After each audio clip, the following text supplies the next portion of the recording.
on February 7, 2016. At 9 a.m., the governor of the Central Bank of Bangladesh arrived at the office to address a significant problem that had arisen. The issue: the main printer wasn't working. This printer was crucial as it printed receipts for every transaction involving money entering or leaving the bank.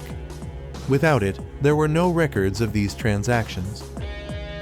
The governor, along with several technicians, worked on the problem and managed to fix it after a few hours. Once the printer was back online, it started printing the backlog of receipts.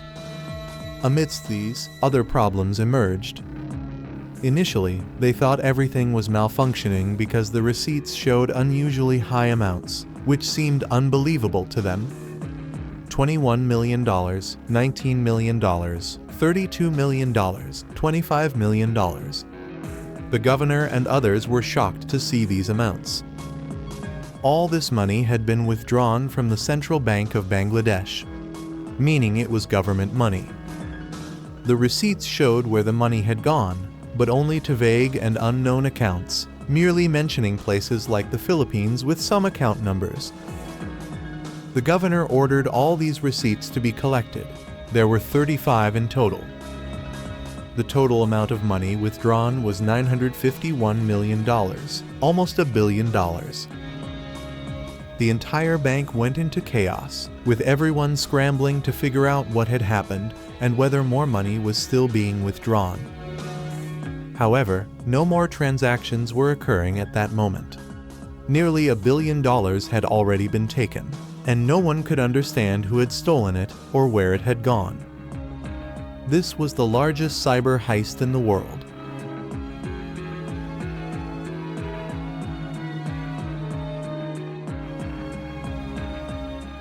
The story of this cyber heist began 9 months earlier. In May 2015, several men walked into RCBC Bank in Manila, Philippines, 3,000 kilometers east of Bangladesh, each opening a personal account and depositing $500. They left the bank and went about their business as usual. Back in Bangladesh, in 2015 and 2016, the country was experiencing its highest economic growth rate, resulting in more money circulating in the capital, Dhaka. The Central Bank of Bangladesh was dealing with larger figures, and some people from afar were observing the substantial amounts being transacted.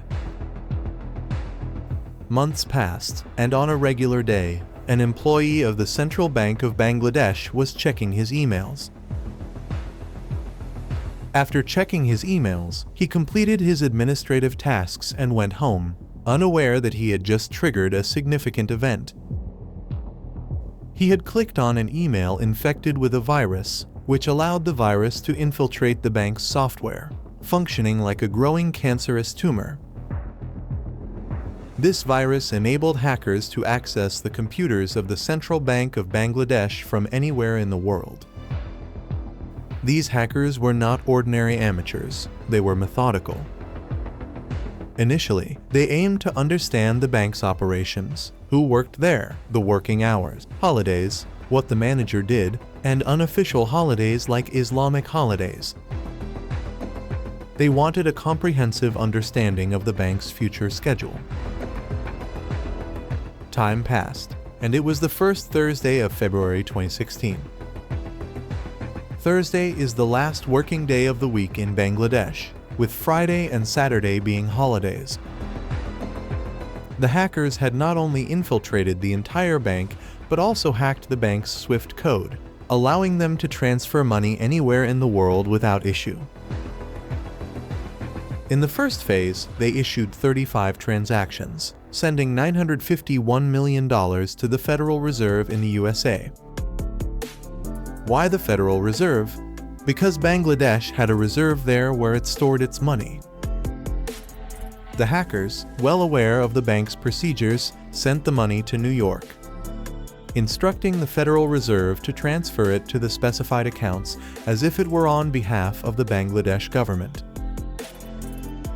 The next day was Friday, a holiday in Bangladesh, but the last working day of the week in the USA. So, on Friday morning in the USA, these transactions were processed as usual and sent to the specified accounts, all of which were in various Asian countries. The hackers had managed to steal $951 million that day, with the Central Bank of Bangladesh being closed, meaning no one was aware of the situation. Saturday was also a holiday in Bangladesh, so it wasn't until Sunday that the central bank reopened. At 9 a.m., the governor rushed into the bank to address the printer issue. After a few hours, the problem was fixed, and they saw the substantial transactions that had been made, which were directed to the USA. The governor tried to contact the Federal Reserve in the USA, but it was Sunday, so the Federal Reserve was closed. However, the Federal Reserve's computers had flagged the unusually high transactions, suspending the transfers until the bank reopened, and could contact the Bangladesh government to verify if these transactions were legitimate. By this time, $100 million had already been successfully transferred.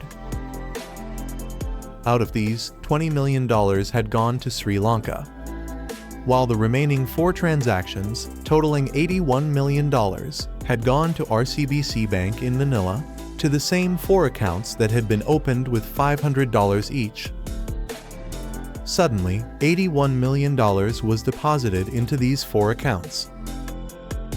When such a large sum is deposited into a bank, a red flag should be raised.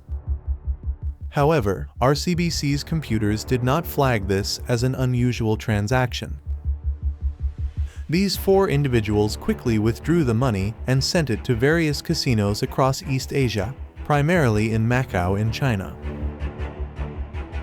Once money enters a casino, it becomes nearly impossible to trace it or withdraw it unless the person who deposited it takes action.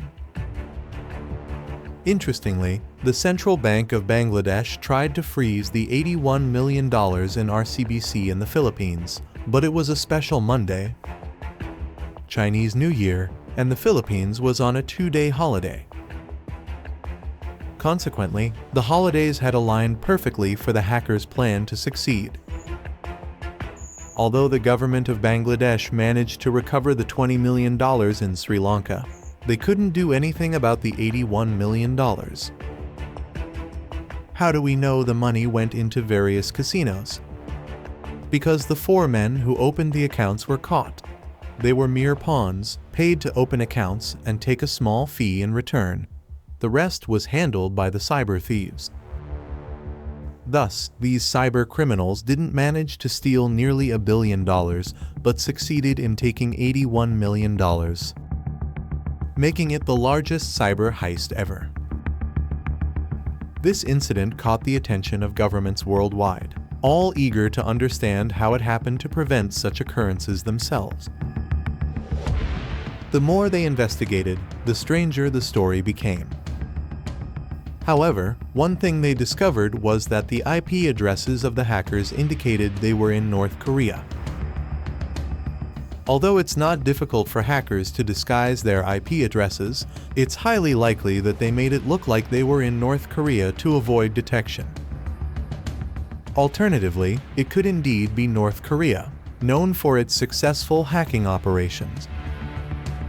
Another suspicious aspect was that most of North Korea's foreign transactions go through Macau, China, the same casino city where the $81 million ended up. Casino cities operate with their own rules, somewhat like a mafia, disregarding external laws. Even in Las Vegas, casinos follow their own regulations. Thus, it's plausible to think that through Macau, the money went to North Korea, but we can't be certain. What do you think? Let us know in the comments, and for more videos, please like and subscribe.